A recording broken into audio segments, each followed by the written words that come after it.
The silent manor, লেখনীতে dining রোজ লাখি, পর্ব সংখ্যা ৭৯। মায়া শালুকের কোল ঘেঁষে বসে আছে বসার ঘরে। শালুক অনেকবার তাকে বলেছে পরনের সাদা কাপড়টা বদলে রঙিন কাপড় পরে নে। উনার এই দুটো কথা বলতে ভীষণ গলা কেঁপেছে। মীর নেই, মায়ের স্বামী জীবিত নেই, সেই প্রতীক চিহ্ন মায়ের শরীরে জড়িয়ে আছে, যা দেখতে শালুকের আমজাদের ভালো লাগে না। আমজাদ কিছু এ বিষয়ে বলেন না, তবু নিজের আদরের কন্যাকে চোখের সামনে এমন কম বয়সী বিধবা সাজটা বড্ড যন্ত্রণায় দেয় তাকে। মায়া প্রতিক্রিয়া জানিয়েছে সে পরিবর্তন করবে না এই শাড়ি, এই রং। এটাই যেন তার জীবনের সাথে মিশে যাওয়া সম্ভব এক অধ্যায়, বাস্তব যা। শালুক মায়ের কথায় বিলে কেটে শালুক মায়ের মাথায় বিলি কেটে দিচ্ছিল। মায়া এক মনে ভাবছিল মীরের কথা। এক পর্যায়ে চোখ থেকে জল গড়িয়ে পড়ল। শালুক দেখেন ওই জলটা, ওনার বুকটা ছ্যাদ করে ওঠে। রাফিদ বসে আছে অপর পাশে সোফায়, সাথে আহির। আজ ফিরে যাবে আহির কলকাতায়। সেদিন রাফিদের অনুরোধ থেকে গিয়েছিল। আজ আর সময় অবশিষ্ট নেই যে। শহর থেকে তার মায়ের কল এসেছে। আহির তাকে জানায় আজই ফিরছে সে। আহির এক হাতে দৈনিক পত্রিকা। রাফিদ সারাদিন ঘুমায়নি, সারা রাত ঘুমায়নি, মাথার যন্ত্রণাটায় ফেটে যাচ্ছে। বুলবুলের কাছে এক কাপ চা চেয়েছে। বুলবুল বলেছে চা হাতে হাজির হতে। রাফিদকে একবার ডাকেও, রাফিদ সাড়া দেয়নি। দ্বিতীয়বার রাফিদের গা ঘেঁষে বলে ছোট বাবু। রাফিদ ধ্যান ভেঙে তাকালো, হাত বাড়িয়ে চাটা নেয়। আহির পত্রিকায় নজর রেখে রাফিদকে লক্ষ্য করে জিজ্ঞেস করে মনটা ভীষণ ভার বুঝি? রাফিদ দীর্ঘ শ্বাস নিয়ে বলে পৃথিবীর সবচেয়ে কষ্টকর মুহূর্ত কোনটি জানিস? আহির পত্রিকাটা রেখে বলল নিজের প্রিয় বন্ধু লাশটা খাটিয়া করে বহন করা, আর এই ভার যে সহ্য করার মতো নয়। রাফিদ আড়ালে চোখ মুছল, মায়াকে লক্ষ্য করে তাকালো। আদরের বোনটা আছে নিঃস্ব, ভাই হিসেবে এই দৃশ্য মর্মাহত করছে তাকে। আহির বলল আমি তাহলে এখন বের হই। তার কথাটা শালুক ও মায়ের কান পর্যন্ত গেল। মায়া ঠিক বসে আছে তার অপোজিটে। শালুক বললেন আজকে চলে যাবে? হু আন্টি, আর থেকে কি হবে? মিলনের হত্যাকে তো আর খুঁজে পেলাম না, গোয়েন্দা হিসেবে আমি ব্যর্থ। সত্যটা স্বীকার করল না আহির। সে চায় না তার ভালোবাসার মানুষটি তার অনুপস্থিতিতে অসম্মানিত হোক। আজ হোক বা কাল যদি ফিরে সে, তবে তাকে কেউ খুনি বলুক, সেটা সে চায় না। রাফি তাহিরকে দেখে বুলবুলকে বলল ওপর থেকে আহিরের ব্যাগটা নিয়ে আসো। বুলবুল ছুটে চলে যায় ব্যাগ আনতে। অরুণ এসেছে গাড়ি নিয়ে, বাড়ির চৌহদ্দি এর ওপাশে অপেক্ষা করছে। আহির ধীর গতিতে এগিয়ে যায় চৌধুরী বাড়ি ছেড়ে। তার সাথে সাথে আমজাদ চৌধুরী, শালুক, জয়ন্তন, তৃষ্ণা সহ সকলে আসেন এগিয়ে। রাফিদ শুধু তাদের সুন্দরতম মুহূর্ত মনে করছিল, না চাইতেও চোখের সামনে সব চিত্রগুলো ভেসে উঠল। তার চারপাশে স্মৃতি দল বেঁধে যেন হাতড়াচ্ছে। এই অনুভূতির নাম কি তা সে জানে না, খোঁজার চেষ্টাও করে না। আহির গাড়ির কাছে যায়, অরুণ ব্যাগে গাড়িতে তুলে। আহির ঘুরে একবার নীরে তাকায় মীরের কবরের দিকে। দৃষ্টিতে সরিয়ে চৌধুরী বাড়ির সকলের পানে দেখে। শেষ পলকটা থেমে যায় রাফিদের দিকে। বলল আসছি। রাফিদ নিরাদন ভঙ্গিতে শেষে একবার আহিরকে জড়িয়ে ধরে। বন্ধু নামক মানুষটির সাথে এটাই বোধহয় তার শেষ আলিঙ্গন, শেষ দেখা, শেষ মুহূর্তের প্রস্তুতি। আলিঙ্গনের এই সময়টা রাফিদ চোখ মুছে সবটা জুড়ে শূন্যতা ঘিরে রেখেছে। ধীরে ধীরে আহির গাড়িতে চেপে বসে, তাকায় একবার মায়ার দিকে, ফের সবার থেকে বিদায় নিয়ে শেষ শব্দটা বলে ভাগ্য থাকলে কোনো একদিন কোন এক কারণে আবার আমাদের দেখা হবে, বলে সে চলে যায়। রাফিদ কয়েক কদম এগিয়ে যায়, ছুটে যাওয়া গাড়ির দিকে চেয়ে চেয়ে ভাবে সবসময় কেন এত দ্রুত চলে যায়। সময়রা কেন ছুটতে পালায়, কেন আপন মানুষগুলো কেন কেড়ে নেয় এই সময়? ভাবে, নিজেকে প্রশ্ন করে, অথচ জবাব মেলে না। দিন ফুরিয়ে রাতের আধারে এসে নেমেছে। গতকাল মীর অন্ধকার কুটির থেকে বের হতে পারেনি। আজ মাহফুজ বলেছে আজই বের করতে পারবে। কবির নেই, শেহজাদা আসবে বলে নিশ্চিত নয়। কবিরের ধারণা অনুযায়ী শেহজাদা আলিমনগর, তবু আসতে পারে কোনো কারণে, হয়তো বা মীরের এখন অপেক্ষা করছে, তাকে এক নজর দেখবে। এখনো তাকে দেখার সুযোগ হয়নি। ঘড়ির কাঁটায় সে রাত 11টায় থেমেছে। চারপাশটা নিস্তব্ধতায় থেমে গেছে। মীর পায়চারি করছে। পায়চারি করতে করতে এক পর্যায়ে মাহফুজ বেশ হস্ততন্ত হয়ে ছুটে আসে, বলল আপনি এক্ষুনি বের হয়ে যান, শেহজাদা বুঝে আইব। মীর বলল আসুক, ওকে একবার দেখতে চাই। না, ঝামেলা হইব, আপনি যাইবে আর পারবেন না, পরে আর গেল হয়তো আর অপেক্ষা করতে হইব। নড়তেও এখনই যান। মীর ভাবতে শুরু করলো। তার ভাবনা জড়িত মুখটি দেখে মাহফুজ ফের বলল, এত কি ভাবছেন? পালান এক্ষুনি, আমার পিছু পিছু আসুন। মীর ঠোঁট কামড়ে কিছু একটা ভেবে মাহফুজের কথায় রাজি হয়। ওর পিছু পিছু গেল। মাহফুজও ওই গলি পার হয়ে একটা গুহার মতো স্থান বের করলো। চাঁদনি রাত জুড়ে নিশুতি পরিবেশ সৃষ্টি হয়েছে, বাদুড়ের আলাপন শোনা যায়। শুনশান চারপাশ বেশ। মীর মীরের হাতে টর্চ ধরিয়ে দেয়, সামনের দিকে হাত বাড়িয়ে দেখায় একটা অশ্ব, কালো রঙের, বলে অশ্বটা নিয়ে চলে যান। ওর সাহায্যে রাতের মধ্যেই পৌঁছাতে পারবেন। মীর মাহফুজকে দেখে ঝাড় দিয়ে ওঠে, মাহফুজকে জড়িয়ে ধরে বলে, তোর ঋণ কোনোদিন শোধ করতে পারবো না, যত দ্রুত সম্ভব তুইও পালিয়ে যা, আমায় নিয়ে ভাবতে হইব না, আপনি পালান। মীর আর কিছু বলবে না, কিছু না ভেবে অশ্বের পিঠে চেপে বসে। অশ্বের লাগাম টেনে দিল। মাহফুজ হাতের ইশারায় তাকে বলে দেয় যেদিন আলিমনগরের পথ যেই দিকে। মীর মাহফুজকে দেখে, শেষ মৃদু হেসে চলতে শুরু করে তার অশ্ব নিয়ে। রাত বাড়ছে, অশ্ব ছুটছে সর্বোচ্চ গতিটুকু দিয়ে, কাজে লাগিয়ে। প্রায় ঘন্টা তিনেক পথ চলার পর থ মেরে সে। মীর বড্ড ক্লান্ত হয়, জল তেষ্টা পেয়েছে। আশেপাশে জলের সন্ধানে খুঁজে বেলায় দেখা গেল দূরে কিছু লণ্ঠনের আলো দেখা যাচ্ছে, সেখান থেকে একতারা শব্দ ভেসে আসছে। নিশ্চয়ই সেখানে জল পাবে ভেবে মীর এগোয়। চাঁদনি রাত, একটা পুরনো গাছের নিচে মাটি লেগে আছে, বসে কজন গ্রামবাসী, একজন বাউল, কারো কোলে একতারা, কারো হাতে খোল, কারো কণ্ঠে গভীর দরদ। গান ভেসে যাচ্ছে ধীরে ধীরে হাওয়ার সাথে, পাতার ফাঁক গলে। চাঁদের আলো গাছের ডালগুলো দুলে ছুটে যাচ্ছে উজ্জ্বলতা। আশেপাশে নীরব হয়ে বসে আছে কিছু মানুষ, কেউ কেউ চোখ বন্ধ করে রেখেছে। এই রাতের সময় যেন থেমে গেছে একটা অনুভূতির সাথে, শান্ত আর গভীর ভাব। এত রাতেও এরকম পরিবেশে মীর মুগ্ধ হয়। থাইল্যান্ডে বসে সংগ্রহ করে বাঙালিদের লালনগীতি লোকগান তার সাথে শোনা হতো। আজ নিজ কানে শুনছে তাদের সৃষ্ট গানের সুরে। মায়াকে ভীষণ রকম অনুভব করছে সে, গভীরভাবে টেনে নিল সেই সুরটুকু আবার নিজের মাঝে। বাউলরা থামেন, লম্বা চুলগুলো মেলে রাখা, একটা অশ্বের অবয়ব চোখের কর্নিশে ভেসে ঘুরে তাকায়। মীরকে দেখলেন, উনার চাহনি সবাই তাকালো। বাউল কিছুক্ষণ চেয়ে থেকে মীরকে ডাকল ইশারায়। মীর অশ্ব থেকে নেমে ধীরে এগোয়। বাউলকে মীরকে জিজ্ঞেস করে, এত রাতে কই যাও? মীর সবার দিকে চোখ বুলালো। খুব দূরে একটা কাজে গিয়েছিলাম, এখন বাড়ি ফিরছি। রাতে ফিরতে হবে, অনেকক্ষণ যাবৎ ছুটছি, জলতেষ্টা পেয়েছে, তাই এখানে দাঁড়িয়েছি। মীরের মুখে জলের কথা শুনতে একজন লোক এগিয়ে আসে। মীরকে বাউল তার পাশে বসতে বলে। মীর সময়ের অভাব বলে বসতে চাইল না, তবু উনি জোর করে বসালেন। জলটা এগিয়ে দিলেন, মীর খেলো। বাউল মীরকে ভালো করে দেখে বললেন, দেখা তো ভালো ঘরের পোলার মতোই লাগতাছে, শরীরে আঘাত কেন? ঘটনা কি?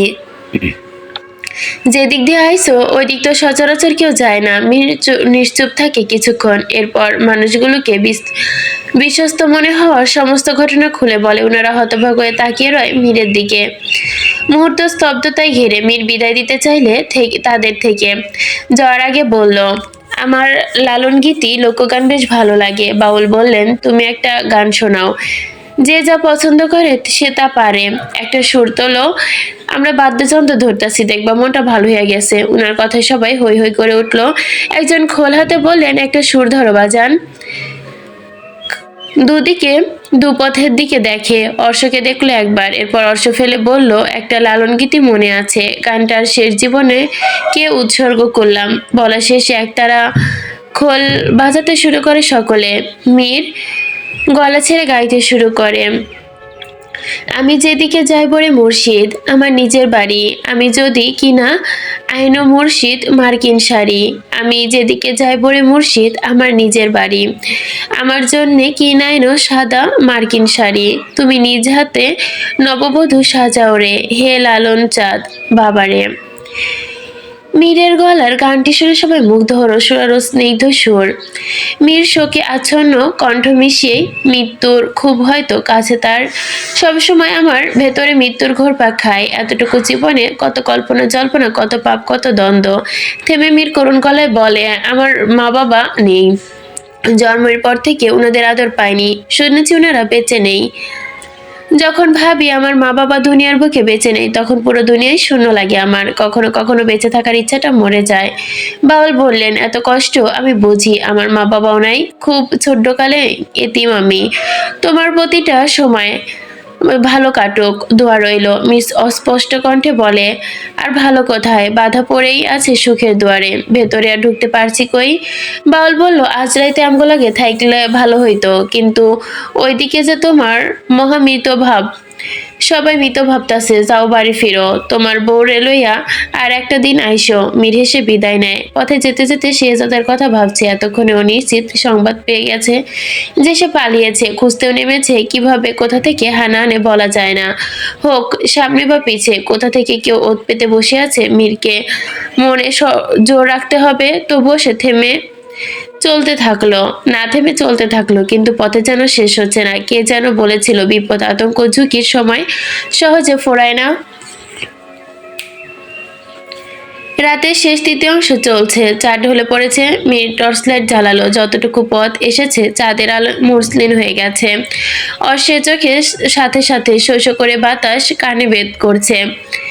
মীর হাঁপ ছেড়ে বাঁচার চেষ্টা করছে, তৎক্ষণাৎ হাতের কনুয়ে আঘাত পেয়ে কোকিয়ে উঠল সে। চোখ দুটো মেলে তাকালো, সামনে চারটে অশ্ব শেহজাদা আক্রমণ করেছে। মীর নিশ্চিত হলো। সে ধীরে ধীরে উঠে দাঁড়ালো। শার্টের ময়লা ভরে গেছে। নিজের দিকে একবার তাকিয়ে শেহজাদাকে দেখলো। শেহজাদা অশ্ব থেকে নেমে দাঁড়ালো, পাগড়ির আঁচল দিয়ে ঢেকে রাখা মুখটি প্রদর্শন করলো। হাতে একটা তলোয়ার, তলোয়ারটা মাটির সাথে টেনে টেনে ধীর পায়ে হেঁটে মীরের কাছে এগোলো। মীর রুক্ষ চোখে তাকিয়ে শেহজাদা পা থেকে মাথা পর্যন্ত দেখলো।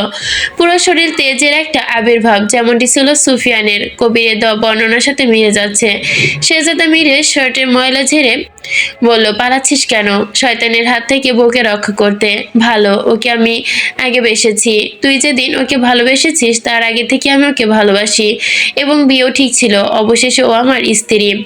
আমি মায়াকে গত দীর্ঘ সময় ধরে ভালোবাসছি। ওর বর্ণনা শুনে ওর প্রেমে পড়েছিলাম। এক বন্ধুর থেকে ওর বর্ণনা শুনে। তখন মায়া বিদেশে ছিল। যখন বিদেশ থেকে ফিরলো তখন ওকে জঙ্গলে প্রথম দেখাতে ভালোবাসি। ও তোর তাকদিরে ছিল না, বলল মীর। ছিল ঠিকই, কিন্তু কবুল বলার আগে তুই ওকে বিয়ে করে নিয়েছিস। এটা কেন পেরেছিস জানিস? কারণ তুই ওর সাথে একসাথে নিচে থাকতে পারতিস। তোর একটা পরিবার ছিল, সবকিছু তোর ছিল, কিন্তু এই সুযোগটা আমার হয়নি। আমি সে যা সময় সর্বদিক থেকে ঠকে গেলাম, হেরে গেলাম। সে ছোট্টবেলা থেকে সবকিছু থেকে বঞ্চিত, মা বাবা আদর থেকে বঞ্চিত, এতিম আমি পারিনি রে। বাবা মা দুনিয়া থেকে চলে যাওয়ার পর আর আপন কেউ থাকে না, আমারও কেউ ছিল না। খেয়ে না খেয়ে বড় হয়েছি, লোকের কথা শুনেছি। কি পেলাম এই জীবনে? কিচ্ছু না। কারো আদর, কারো ভালোবাসা কিচ্ছু পেলাম না। শেহজাদার জলক্রান্ত চোখ। মা বাবা ছাড়া বেঁচে থাকা বিষের মতো বিষাক্ত। সেই বিষের যন্ত্রণা নিয়ে বেঁচেছিলাম, একাকিত্বকে মেনে নিয়েছিলাম, আঁকড়ে ধরেছিলাম আমার শূন্যতাকে। বাস্তবে কি আর ঠিক তেমন? জীবনের আগমন তো অন্যরকম। এক বর্ণনার মাধ্যমেই তা বোঝা যায়। থেমে শেহজাদা সেকেন্ড কয়েক চুপ থেকে নিশ্চুপ হয়ে বলল, এই দুনিয়ায় সবচেয়ে ক্ষতিকারক লোভ হচ্ছে ভালোবাসার লোভ। ভালোবাসার লোভ ধ্বংস করে দেয়। আমি সেই লোভে পড়ে ধ্বংস হতে চেয়েছিলাম, অর্ধেকটা পড়েও গিয়েছিলাম। বাকিটা বোধহয় মায়াকে বিয়ে করলেই হতো, এতে করেই তুই ধ্বংস হতিস। কিন্তু মীর আমার ভাই, তুই ভাগ্যবান, তুই তোর ভালোবাসায় জিতে গেছিস। মায়া একমাত্র তোকে ভালোবাসে, তোর মৃত্যু মতো হারিয়ে যাওয়া শূন্যতাও তোকে ভালোবাসে। আমি আজ ওদের বাড়ি যাচ্ছিলাম বিয়ের প্রস্তাব পেয়ে, আর নিজে আসল পরিচয় জানাতে আমজাদ চৌধুরীকে। ঠিক সেই মুহূর্তে পথে তৃষ্ণার সাথে দেখা। ওর কাছে চিঠি পেয়ে পরিষ্কার জানিয়ে দেয় যাতে আমি ওর পথে বাধা না হই। যদি হই তবে সে নিজেকে শেষ করে দিবে। তুই বল ভাই, নিজের ভালোবাসার মানুষকে কি কেউ এরকমটা কথা শুনতে পারে, সহ্য করতে পারে? নিশ্চয়ই না। আমারও হয়নি। চাইলে হয়তো আমি জোর করে বিয়ে করতে পারতাম, কিন্তু জোর করে তো আর সব হলেও ভালোবাসা হয় না। মিন্নুর উত্তর হয়ে শেহজাদার কথাগুলো শোনে। হাতটা তার মুষ্টিবদ্ধ ছিল, খুলে ফেলল এখন। শেহজাদা মীরের শার্টটা ঝেড়ে বলে, জানিস জীবন্ত কবর কাকে বলে? একতরফা ভালোবেসে ঠকে যাওয়া হৃদয়কে জীবন্ত কবর বলে। আমি সেই কবরটাকে হয়তো নিজেকেই ভাবছি। বয়ে বেড়াই সমাধির ভারকে। চলে যা, যা, তুই জিতে গেছিস, আমি হেরে গেছি। আমি শেহজাদা আজ পর্যন্ত কারো কাছে হার মানিনি, আজ হার মেনেছি। নিজের ভালো বাসার কাছে ব্যর্থ হয়েছি, এক নারীর কাছে, এক নারীর মায়ার কাছে। ভালোবেসে এক নারীকে পাওয়ার জন্য পাপ করেছি, নিজের রক্তের আরেক ভাইকে মেরেছি। আজ আমি লজ্জিত মীর। এই নে ভালোবাসার তলোয়ার ধর, আমার গলাটা কেটে ফেল, মরে যায়, বেঁচে থাকার অধিকার আমার নেই। আর বেঁচে থেকেই বা কি হবে, মেরে ফেল আমায়, বলে তলোয়ারটা মীরের হাতে ধরিয়ে দিল। মীর কিছুক্ষণ তলোয়ারটা দেখে ফেলে দেয়, বলল, যে নিজের পাপের অনুশোচনা উপলব্ধি করতে পারে তাকে মেরে ফেলাও যে বড় পাপ। ও যেমন তোর ভাই ছিল তেমনি আমারও ভাই ছিল, ওকে মেরে আমি অনুতপ্ত। মীর বাক্রুদ্ধ, কোমরে হাত রেখে গভীর দম ফেললো, বলল, মায়ের সাথে দেখা করেছিস কখনো? ওইটা যে শেষ দেখা হয়। চলমান বলে মীর অশ্বের কাছে এগিয়ে গেল। অশ্বের পা থেকে রক্ত ঝরছিল, তীরটা লেগেছে ওর গায়ে। তীব্র গতিতে ছুটতে পারছে না, তবুও ধীর পায়ে চড়ছে। মীর ওর পৃষ্ঠে চেপে আছে। শেহজাদা পেছন থেকে বলল, তোকে আজ মুক্ত করতে এসেছিলাম, কিন্তু তার আগে তুই পালিয়ে এসেছিস। মীর কিছু বলল না। অশ্বের লাগাম ধরে ঘুরে তাকালো শেহজাদার দিকে। শেহজাদা মীরের দিকে তাকিয়ে এক রহস্যময় হাসি দিল। মীর শেষ ভঙ্গিতে হাসলো, যেন তারা শেষ দেখার চোখে চোখ রাখলো। শেহজাদা গভীর নিঃশ্বাস ফেলে খোলা মাটির ওপর হাঁটু ঘেরে বসে পড়ল। তার সাথে থাকা একটি বিশ্বস্ত অনুচর সে পাশে দাঁড়ালো, বলল, ওস্তাদ, তার এমনি ছাইরা দিলেন যে? শেহজাদা আকাশের দিকে তাকালো, কণ্ঠে গভীর একটা রাগ বিসর্জন দিল। কাউকে ভালোবাসার ক্ষমতা যদি থাকে তবে তাকে অন্যের পাশে হাসতে দেখার শক্তিটাও থাকতে হয়। ভালোবাসা শুধু কাছে পাওয়ার নাম না, কখনো কখনো দূরে সরিয়েও দেখতে হয়। তাকে আগলে রাখতে হলে দূরে সরানোটা দরকার। আমি না হই পরীক্ষায় দিলাম। শেষে চোখের জলটুকু মুছে নিল সে।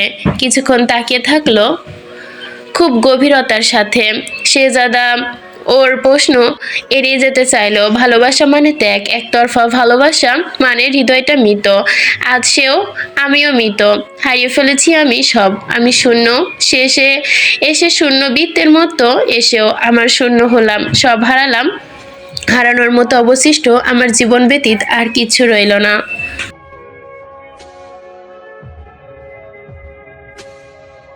ভোর 5টার দিকে মায়া ঘুম থেকে জেগে ওঠে। তার কিছুক্ষণ আগে ফজরের আজানের ধ্বনিতে ঘুম ভাঙে তার। নামাজ আদায় করে জায়নামাজে বসে আছে। কি যেন ভেবে হাত দুটো আল্লাহর দরবারে পুনরায় তুলে আবেগীয় মনে মনে ভাঙা কান্নার মতো বলল, কি অপরাধ করেছিলাম যার শাস্তি এভাবে দিলে? বিয়ের রাতে বিধবা করলে, স্বামীকে বিষ খাইয়ে তোমার জিম্মাই করে নিলে। এই দুনিয়ায় বোধহয় আমি এক হতভাগী, যে কিনা তিলে তিলে মরছি। থেমে ভাঙা হৃদয়ে পুনর্বার প্রার্থনা করলো নিঃশব্দে, তুমি আল্লাহ চাইলে সমস্ত অসম্ভবকে সম্ভব করতে পারো। তুমি কি পারো না আমার স্বামীকে ফিরিয়ে দিতে? এইটুকু বলে হু হু করে কেঁদে উঠল।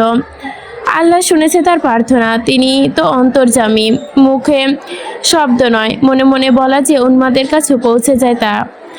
মায়া থামে, ভাবে আল্লাহর সিদ্ধান্তের বাইরে যাওয়া যে পাপ, মৃত মানুষকে ফিরিয়ে যাওয়া যে পাপ। মায়া আল্লাহর দরবারে দ্বিতীয়বার মাপ চাওয়ার আগে বাড়ির সামনে থেকে অশ্বের টকটক শব্দ আসে, সাথে রেশধ্বনি। রেশধ্বনিটা এসেছে মীরের অশ্বের, যেটা অশ্বশালায় বাঁধা। মায়ের কানে পৌঁছে যায় তা। মাপ আর চাইল না, সেজদাস্থানে চুমু খেয়ে উঠে এলো। ঘরের বারান্দায় দেখলো অশ্ব থেমে নেমে কেউ ঘরের মূল দরজার দিকে এগোচ্ছে। মায়া মীরকে ঠিক নিশ্চিত করতে পারল না। হ্যালোসেশন হচ্ছে ভেবে চোখ সরিয়ে নিল। চোখ কসলাতেই তাকাতে দরজায় টোকা পড়ল। মায়া তার ভাবনায় ভুল না সঠিক প্রমাণিত করার জন্য ছুটে নিচে গেল, সদর দরজা খুলে দিল। মীর তার সামনে দাঁড়িয়ে। মায়া কয়েক মুহূর্তের জন্য থমকে গেল। সে সত্যি দেখছে নাকি এটাও ভুল। সে পুরোপুরি নিস্তব্ধ হয়ে গেল। চোখ দুটো তার টলমল করছে, ঠোঁট দুটো কাঁপছে অনবরত। মীর মায়াকে বিধবা শাড়িতে দেখলো। তার পৃথিবী বদলে যায় হঠাৎ। চোখের জল আর বাঁধল না, কাপা কণ্ঠে বলল, আমি মীর, তোমার স্বামী, বেঁচে আছি। তোমার ভালোবাসা তো তীক্ষ্ণ যে আল্লাহ আবার আমাকে ফিরিয়ে দিয়েছে। এই ঝড়ঝাপটার পর তোমাকে আবার পেয়েছি। মায়ার চোখের জল, হাসি সব মিলে একটা শব্দ উচ্চারণ করতে সক্ষম হলো, আপনি মীর? মাথা উপর নিচ করে বোঝালো, সে মায়াকে জাপটে ধরলো মীরকে। তার কান্নার শব্দ দেওয়ালে দেওয়ালে প্রতিধ্বনি হচ্ছে। বাড়ির বাকিরা যার যার ঘর থেকে বেরিয়ে আসে। মীরকে দেখে সবাই আশ্চর্য হলেন। শালুক বেগম সিঁড়ি বেয়ে নামতে নামতে দেখলো মীরকে। সে সিঁড়িতে এসে ধপ করে বসে পড়লো। মায়া ও মীর তার দিকে ঘুরে তাকালো। মীর শালুককে বুকে জড়িয়ে ধরলো। বাকিরা একে একে অপরের সাথে চোখাচোখি করলো। কেউ বুঝতে উঠতে পারছে না সবটা সত্যি নাকি বাস্তব। তৃষ্ণা নিজের শরীরে নিজে চিমটি কাটছে। রাফির দোতলা থেকে দৌড়ে আসে। মীরকে দেখে কথা হারিয়ে ফেলেছে সে। নিজেকেও ভুলে যায় কয়েক মুহূর্তের জন্য। মীরের পা থেকে পুরো শরীর দেখলো, আঘাতের চিহ্ন শেষ নেই যেন। সে কি বলবে ভেবে পেল না। শালুক মীরের আঘাতের চিহ্নগুলো ছুঁয়ে দেখলো। সময় গড়ায়, ভোর কেটে নতুন দিনের রোদ নিয়ে হাজির হয়েছে।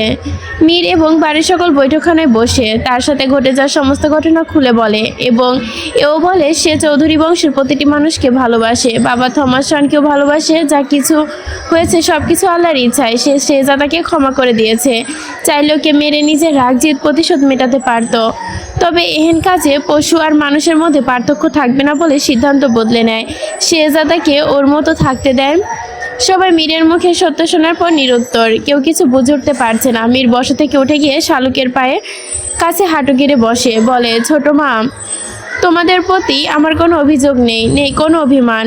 হ্যাঁ, সন্তান হিসেবে এতটুকু আক্ষেপ আমার চিরদিন রয়ে যাবে। আমি আবার নিজের গর্ভধারিণী, মাকে দেখিনি, বাবাকে দেখিনি, ভাইকে দেখিনি। কিছু আক্ষেপ না থাকলে এ জীবন মনে হয় না জীবন।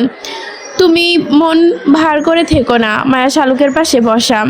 মীর দুজনের পায়ের মাঝামাঝি স্থানে বসে তাদের দুজনের দু হাতে দুটো চুমু খেয়ে, তোমরা আমার শান্তি, পূর্ণতা, ভরসা, ভালোবাসা। বুলবুল এক পাশে দাঁড়িয়ে আছে। ও কেঁদে কেঁদে ভাসিয়ে গামছা দিয়ে জল মুছতেছিল। মীর সবার পরে ওর কাছে গিয়ে দাঁড়ায়। বুলবুলের পেটে রসিকতার সাথে আঘাত করে বলে, 200 টাকার জন্য আমাকে ব্ল্যাকমেল করবি কখন? শুনে বুলবুল হেসে উঠল। সেই সাথে সবাই হাসলো। বুলবুল বলল, আমার টাকা চাই না, আপনাকে আর জ্বালাবো না, শর্ত দেব না, পিছু লাগবো না। শুধু আপনি আমার সাথে চিরদিন এইভাবেই থেকে যান। এই পর্যন্তই ছিল এই গল্পটা। আর একটা কথা, আসলেই কি আমাদের এই যে নতুন আগমনী মীরের যে ভাই শেহজাদা, নব শেহজাদা, সে কি এত সহজেই সব সত্যি মেনে নিয়ে হার মেনে নিল? তোমাদের কি মনে হয়, এটা কি হতে পারে?